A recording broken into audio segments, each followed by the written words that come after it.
My good folks, what is up and how are you doing? Once again, back is the incredible Valentine the Plug, hopefully still your favorite struggling R&B producer. Speaking of which, we are producing R&B today. We are producing that patented late night R&B.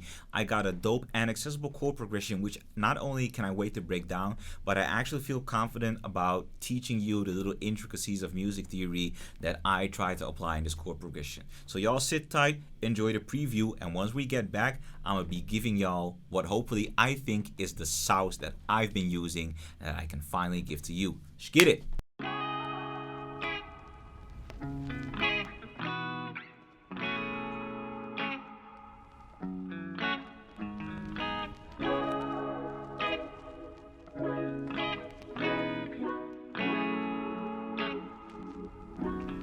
The Pluck's got you covered.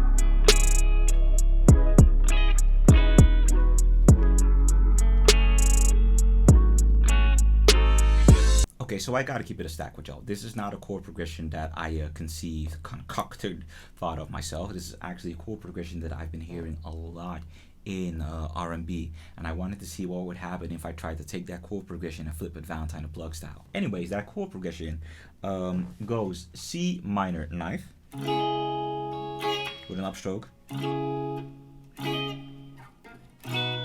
So from the C minor knife, I'm going into this regular B major triad. But you know, I sometimes have trouble timing it right.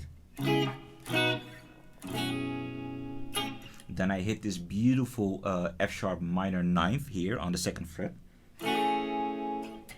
Then I hit it again, but I'm actually adding the C sharp, which I think is the fifth in the chord, just to add more fullness to the chord. So, and I ended by resolving the G sharp major seventh to this chord. So it goes in full. I'm gonna try my best.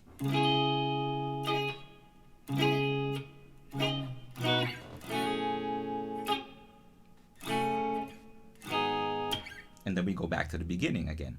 I add a couple of little embellishments. You know, I play a couple of hammer-ons. Sometimes I add a different chord. I have a little phrase where I'm actually not hitting the G sharp major minor 7 chord. I'm actually hitting a diminished chord, which is amazing, which is an amazing way to come home. And I actually slide it up 3 frets, so it goes like this. But I gotta time it right, of course. I'm not too versed in that. So it goes from this.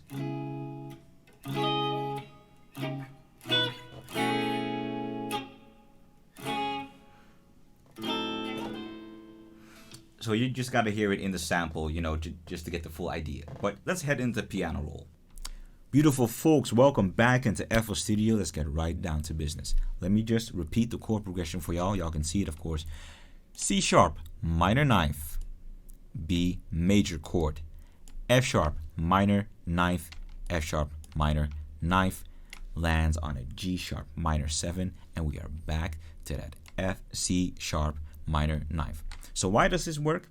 Actually, it's relatively simple. So we are in the key of C major, right? Cool.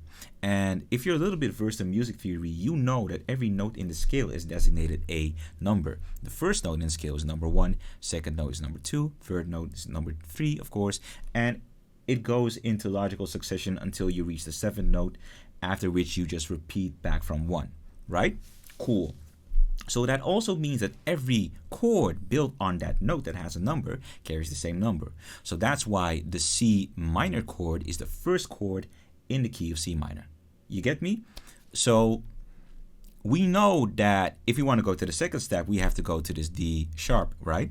So logically speaking, that means that if I go to the B, I'm actually taking a step back. A step back from the first chord is the 7th chord.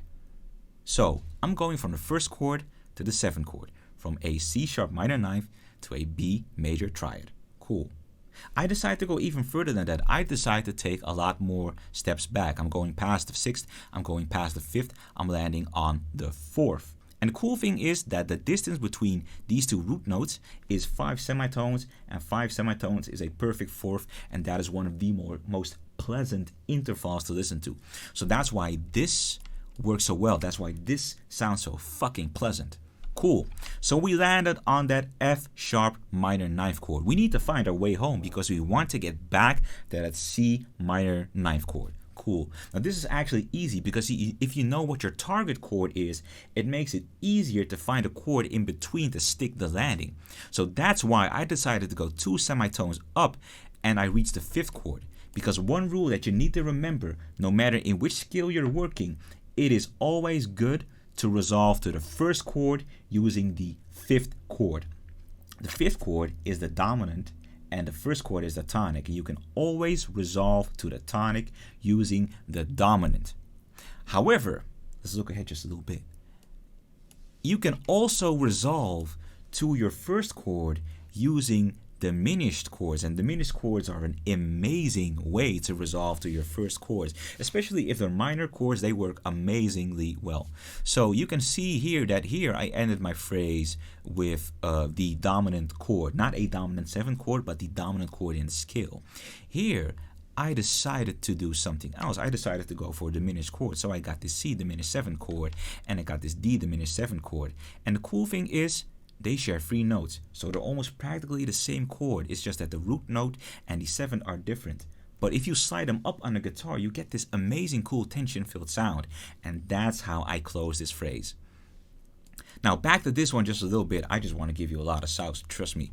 So if I were to hit Control and up, you can see that these 2 chords have 3 notes in common, so that might explain why resolving to this is so pleasant to hear.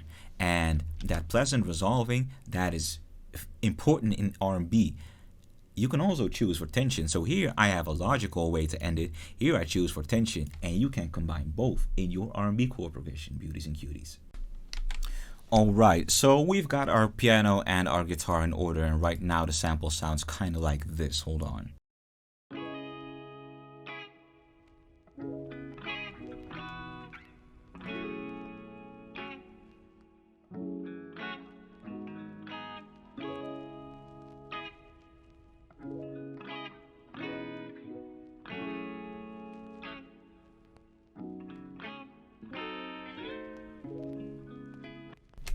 I love it already. I just keep falling in love with this sample. So I decided for myself that I wanted a late night R&B kind of vibe. So I started adding elements that really, signified and really, exuded that late night kind of vibe. And I chose for an ambient pad, a very cloudy sounding Pluck, and of course a vocal sample heavily filtered. Heavily filtered is actually the name of the game when you're making late night R&B kind of beats, when you're making late night R&B kind of sample. You listen to songs by either The Weeknd or Black or Janae Aiko or Kalani when they work with producers making those kind of beats. And there's actually one thing that you'll immediately notice: the vocals are very much up front, the instruments are heavily filtered out, but they are there to create an ambience. They are there to create a canvas. They're I would say that in terms of melodies, they're not there for their melodies, but that's my humble opinion. A lot of work is actually being done by the vocalist, which actually is a big burden for the vocalist, but the product is so amazing. So what I did, the sounds I chose to get that vibe. First, I took out a very dope Pluck from Glaze, and Glaze is easily becoming my favorite contact library next to pianos because it is amazing for R&B. It is all patches are vocal based, so you add some effects onto them, and they're just amazing. So this is what that Pluck sounds like.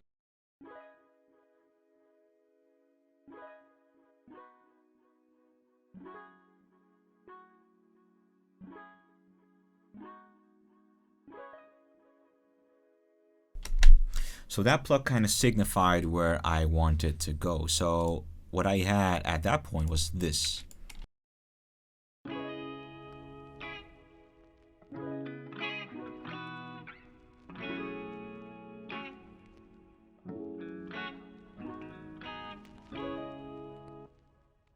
So then I started looking ahead and I finally came across a pad. So in Analog Lab, one thing y'all know is that I exclusively for R&B use ambient pads or string pads, sometimes choir, but it's mostly ambient or stringy pads.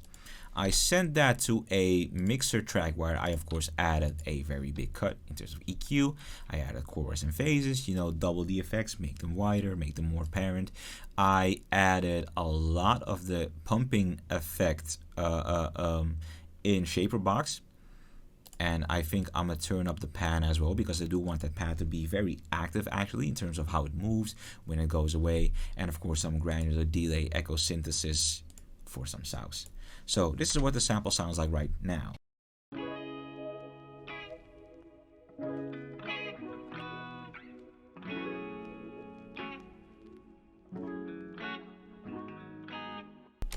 Of course, one thing I cannot sweat, of course, is the vocal samples. So I went into Splice actually, and the way I choose my vocal samples is simple. I take the key that I'm working with, I set it to trap, and that's basically it. I don't especially look in the R&B genre because I don't particularly like the vocal samples that are in there. They're too poppy. And when you look for trap vocals, you actually get what you need for the kind of R&B that I like to make. So I didn't choose full phrases or hooks. I'm not a big fan of that, and if I would probably chop them up. But what I got now is amazing. I've got two, you know, kind of stabs, little runs, and this is just actually full phrase. I sent that to a Vox channel, of course, with little Alto Boy doing a lot of work, shifting down the format. You can call it down pitching, but it's fundamentally different. But it does give you that deeper voice effect. Auto-tune, of course, purely cosmetic. An equalizer, my doubler is actually not doing a goddamn thing, so I might as well remove it. Reverb, crystallizer, and some compression. Let me add my compression up because I do want that to be a lot more earlier in the chain, of course. So this is what the entire sample, the full sample, sounds like.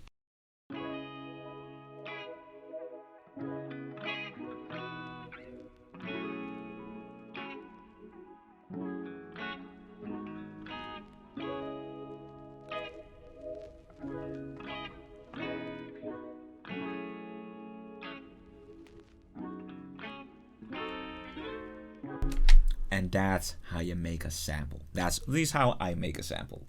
As you can see, I kind of already started laying down the drums. I think that for this video, I'm gonna kind of skip over the drums just a little bit because I realized that there's not a lot of much sounds that I can give in terms of drums. Of course, there's a lot to be said about the groove that I'm using. For this particular beat, I really like using a snare. I really like having a lot of space in between my kick and my snare, so not much bounce, but it's heavy on the accents. So one thing that you can do if you really want to make R&B drum grooves is be very deliberate with your drums. Make sure where you put your accents, and your accents are your ones, of course, your twos, your kicks, and your snares. When are you gonna let the boom come in? When are you gonna let the pow come in? So that's what I'm doing. I'm thinking, sure, I can add hi-hats. I'm thinking very modest hi-hat rolls because the focus is actually more on the instrumentation, just a little bit more than the drums. So if I had to make like a ranking of what has priority, it is the vocalist, it is the ambience, which is the instrument, and then comes the drums. So yeah. Oh, one thing that a lot of you probably don't know, or perhaps you do, but if you have a hi-hat that has a lot of sustain, a lot of release, and a lot of hold, then you actually want those very hi-hats that sound kind of stabby, like they only like last for a millisecond. Actually, all you have to do is just turn everything down in the ADSR tab, in the volume tab, and just play with the hold. Because I realized that I don't want a hi-hat with a lot of tail end, so to speak. So I just play with the hold, and that's how I got my hi-hat to sound like this. To this.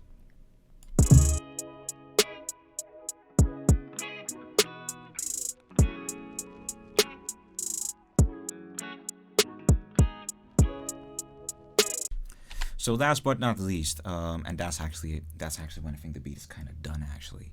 I'm opening up a sampler because I want to use one of the 808s that I myself tweaked in Sublab, and which I'm actually using on almost a daily basis.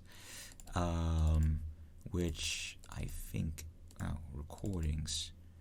I have no idea which one it is. Let's mute this.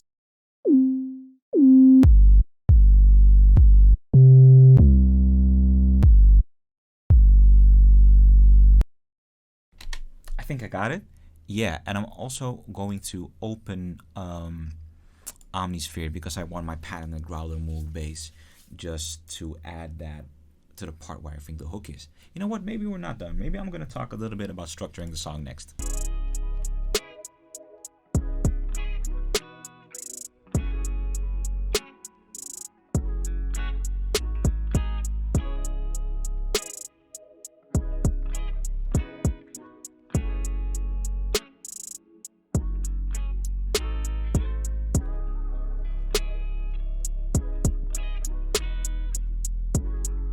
So there's multiple ways you can look at, creating a bass in terms of an R&B beat or just, music production in general. So when you look at these notes, you'll see that I've got two C sharps, I've got an F sharp, and I've got a G sharp. These correspond with the root notes of the chords that I'm using.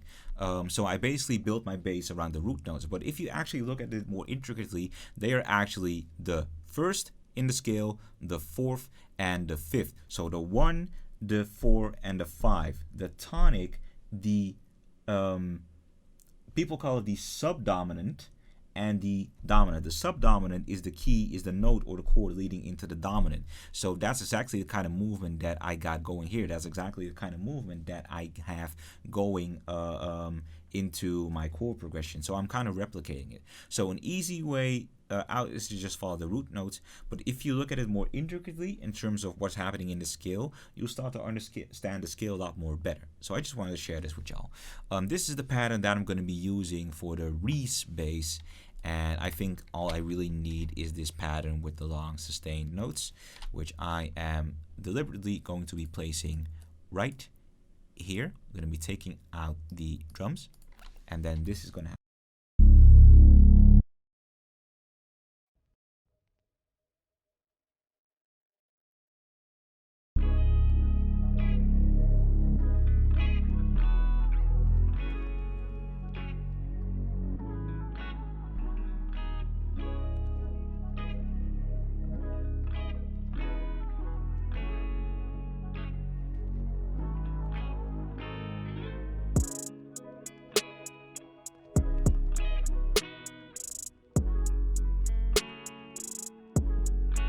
Okay, so let's talk about the arrangement real quick. Actually, my arrangement is pretty vanilla.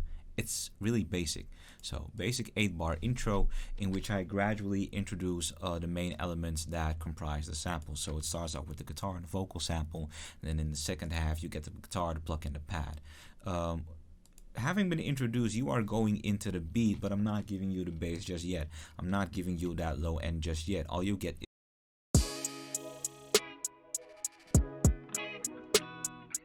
so you really get the feeling that the beat is starting out because there's no bass line, there's no low end yet. You feel that something is missing and something is about to pick up.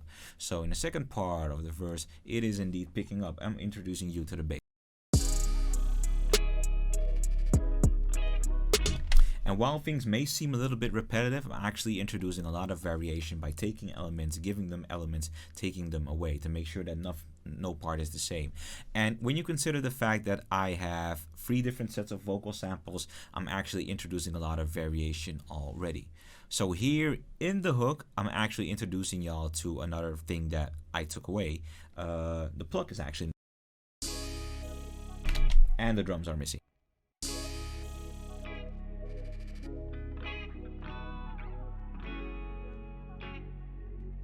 Now I did consider taking away the guitar at some point, but I thought that the guitar is actually its signature. It's too signifying. I can't afford to lose the guitar.